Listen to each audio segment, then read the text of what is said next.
Ouvi dizer que as frutas do diabo são encarnações de demônios dos mares. Se comer uma, você irá ganhar uma habilidade especial. Porém, o mar vai te odiar e não conseguirá mais nadar. Pois é, meus amigos, no vídeo de hoje vou contar para vocês a respeito das Akumas no Mi, estas frutas misteriosas que são um dos grandes poderes de One Piece. Então já se ajeitem, peguem alguma coisa para comer e vamos iniciar aqui a enciclopédia das Akumas no Mi.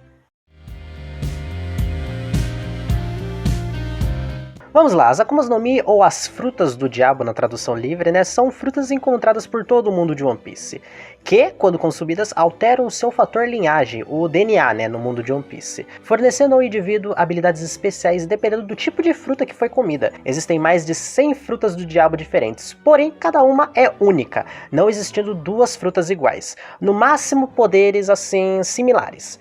Suas origens, o que elas realmente são, de onde elas vieram, tudo ainda é envolto de puro mistério. Mitos dizem que as Akumas no Mi são encarnações dos próprios demônios dos mares, carregando em cada fruta a possível alma de algum destes demônios. Mesmo assim, estes e diversos outros rumores surgiram e fica difícil dizer o que é realmente verdade e o que é ficção. Em outros lugares do mundo de One Piece, os poderes vindos das Akumas no Mi são conhecidos de outras formas. Em Amazon Riri, por exemplo, Hancock e suas irmãs não possuem conhecimento dos frutos e acreditam que seus poderes da Mero Mero no Mi e das Heb Heb no Mi são maldições vindas da criatura chamada Gorgona. A tribo dos Tontatas se referem aos poderes das Akumas no Mi como magia. Em Wano, os poderes dos frutos são considerados feitiçaria ou ninjutsus, chamados até de usuários de feitiçaria. Um dos fatos que temos conhecimento é que as Akumas no Mi têm um gosto extremamente ruim, parecido com merda, como é descrito pelos próprios personagens. E o indivíduo que consumir uma Akuma no Mi, ele irá adquirir os poderes apenas daquele fruto que ele comeu. Uma mordida é mais do que suficiente para que o poder dormente dentro da fruta seja do usuário, independente se você engolir ela por inteira ou descascá-la. Depois disso, a Akuma no Mi se torna uma simples fruta, inútil e com um gosto péssimo. Ou seja, quem for tentar comer da mesma fruta que já tenha sido consumida, achando que também será agraciado com algum poder, vai acabar ganhando apenas um terrível almoço, Uma pessoa pode comer apenas uma Akuma no Mi a sua vida inteira, pois consumir mais de uma não é algo possível. É dito que realizar tal ato resulta na morte do próprio usuário. O único personagem que conseguiu ter o poder de mais de uma Akuma no Mi até hoje é Marshall D. Teach, o Barba Negra. Porém, como isso foi possível, ainda se mantém no mistério. As frutas do diabo possuem as mais diversas cores e formatos diferentes, algumas com características de frutas que já existem, como uma banana, uma pera, uma maçã ou abacaxi. E todas possuem como padrão marcas de redemoinhos, o que ajuda muito a diferenciá-las das outras frutas comuns, E diferente das originais, existem também as artificiais, criadas pela ciência humana, através do cientista Caesar Claw e o Vegapunk, O cientista que deve carregar os maiores mistérios por trás das Akumas no Mi, e que foi o homem capaz de replicar uma Akuma no Mi quase que perfeita. Seus frutos artificiais, como diferencial, possuem padrões de anéis em volta delas, Como mencionei antes, cada Akuma no Mi é única e não existem duas iguais. Porém, uma Akuma no Mi pode existir mais de uma vez, caso o usuário morra, E é aí que a gente entra no ciclo das Akumas no Mi.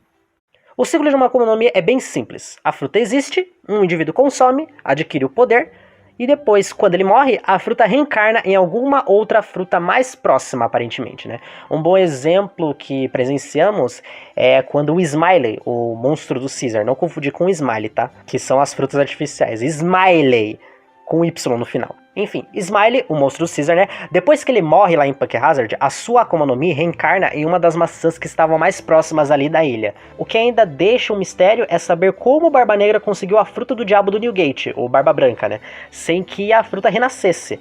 Ou ao menos é o que a gente pensa, Outro mistério interessante acontece durante o flashback da Big Mom. Como sabemos, a fruta da Aririn é a Sorosoro no Mi, a fruta das almas, que antes pertencia à Madre Carmel. E pelo que se dá a entender, a Big Mom come acidentalmente a Carmel junto com as outras crianças, naquele frenesi dela do Croaking Bush, e no fim, ela assumiu os poderes da Sorosoro no Mi. Ou seja, será que se uma pessoa comer, alguém que já tenha os poderes de uma Akuma no Mi, esta que comeu o usuário da fruta assume os poderes? Fica aí uma questão pro Vegapunk responder também. É o que podemos tirar de conclusão, mas vai dar a interpretação de cada um, Apesar de receber um poder especial, ao consumir uma Akuma no Mi é preciso pensar 2 vezes caso cogite a possibilidade de comer uma.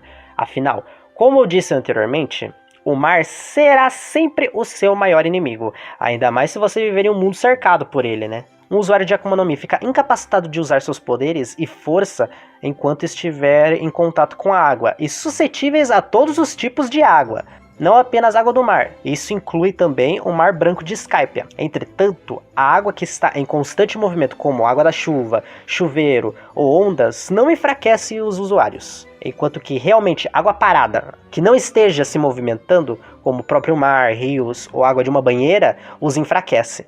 Mas para ficar imobilizado, pelo menos metade do corpo do usuário deve estar submerso na água. Como, por exemplo, o Brook vai perdendo suas forças conforme os níveis de água vão aumentando na enchente que teve no Palácio Ryugu. Ou seja, o mar. A água não rouba instantaneamente as forças dos akumados, a menos que atinja um certo nível. E mesmo que submerso e não poder utilizar sua Akuma no Mi, dependendo do fruto, o corpo do usuário ainda pode ser manipulado por fontes externas, pois seu corpo já foi alterado pela fruta. Outro exemplo que a gente tem é quando a gente viu a Nojiko e o Genzo ajudando o Luffy lá em Arlong Park, esticando o pescoço dele para que ele pudesse respirar, depois que ele caiu lá na piscina e afundou com os pés lá imersos no concreto. E outras formas de se anular os poderes de um usuário de Akuma no Mi são através do Karyoseki, que pode ser traduzido como Pedra do Mar. É uma pedra que possui as mesmas energias que o próprio mar, como se fosse um mar em forma sólida. O contato direto com ela tem o mesmo efeito de um usuário caindo dentro da água, cancelando o uso de seus poderes, e com isso, outros objetos a partir desta pedra foram feitos, principalmente pela marinha, como prisões, algemas, o dito do Smoker, né? A ponta dele é feita de Karyoseki, redes de Karyoseki, etc. E também temos o Haki, a força misteriosa de One Piece. Fiz um vídeo sobre o Haki, vou deixar aqui no card para vocês verem depois. E o Haki, principalmente o Haki do armamento, é muito eficaz contra usuários de Akuma no Mi, especialmente os do tipo Logia. E já que mencionei um dos tipos de Akuma no Mi, vamos falar um pouco mais sobre eles. As Akumas no Mi são colocadas em 3 categorias. Muitas ainda não foram catalogadas, mas a maior parte entra em algum dos 3 tipos, que são as Paramécias, as Zoans e as Logias. As Paramécias são o tipo mais comum entre os 3. Oferecem aos seus usuários habilidades físicas e características sobre-humanas, como travar alvos, causar terremotos, alterar atributos físicos, como pessoas ou objetos, ou até um ambiente, por exemplo, transformar o corpo em borracha, ter o corpo feito de uma lâmina, ou transformar os outros em brinquedos, podendo ainda manipular e gerar certas substâncias como cera, veneno ou meleca. As Zoans dão a capacidade do usuário se transformar em um animal e adquirir características associadas àquele animal, podendo assumir a forma do animal completo, como também assumir uma forma híbrida de sua própria espécie e da espécie que a fruta permite que ele se transforme. Porém, é possível a existência de outras formas além das 3 comuns. Um bom exemplo é o Chopper, que assume outras formas além das 3 tradicionais, né? Que é o humano completo, a forma original dele e a forma híbrida. O Vegapunk, mais uma vez citando aqui o senhor mais misterioso de One Piece, descobriu uma técnica que permite que objetos inanimados, exemplo, uma espada, coma, bem entre aspas, uma Akuma no Mi e ganhe o poder dela. E os tipos Zoan são o único tipo de Akuma no Mi que os objetos são capazes de absorver, aparentemente, pelo que vimos até agora na obra, né? E os objetos que ingerem o fruto Zoan recebem as habilidades, mobilidades e a inteligência do animal que eles se transformam. E ainda dentro das Zoans existem as subclasses delas, como as Zoans ancestrais, que permitem os usuários a se transformar em espécies extintas ou antigas, como dinossauros, e são conhecidas por terem um grande fator regenerativo. E tem também as Zoans míticas, que permite os usuários se transformarem em animais mitológicos, e que não existem no nosso mundo real, como o Fênix, Kyuubi ou a Yamata no Orochi. E tem mais, pois é, a Zoan é tipo o tipo de Akuma no Mi com mais características que dá pra se comentar, né? Vale citar que ainda existem os modelos. Pois é, toda Zoan pode ser dividida em grupos. E nestes grupos existem os modelos, com base nas variações de um animal. Vamos dar um exemplo. As frutas do lobo, da Chichundi e do chacal, que é a fruta do Jabura, do laço e do carinha lá de Alabasta, que eu esqueci o nome dele. Estas Akumas no Mi se enquadram no grupo da Inu Inu no Mi, a fruta do cachorro. A fruta da girafa e do touro pertencem ao grupo da Ushi Ushi no Mi, a fruta do boi. A fruta da anaconda, da Naja-Rei e Yamata no Orochi pertencem ao grupo da Hebi Hebi no Mi,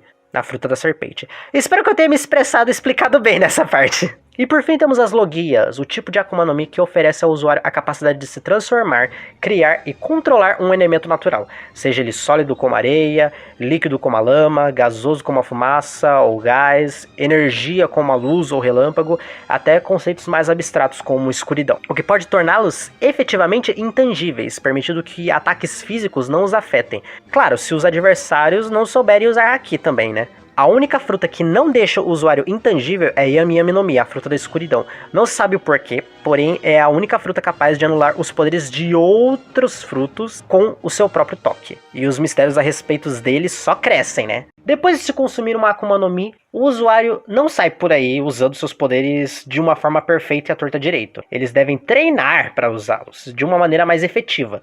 Quanto mais entender as capacidades do seu fruto, mais versátil se tornam as habilidades. Lógico que nem todos devem depender apenas dos poderes da sua fruta, devem combiná-los com a sua própria força natural. O tempo para aperfeiçoar os poderes varia de pessoa para pessoa. Tem que ter dedicação.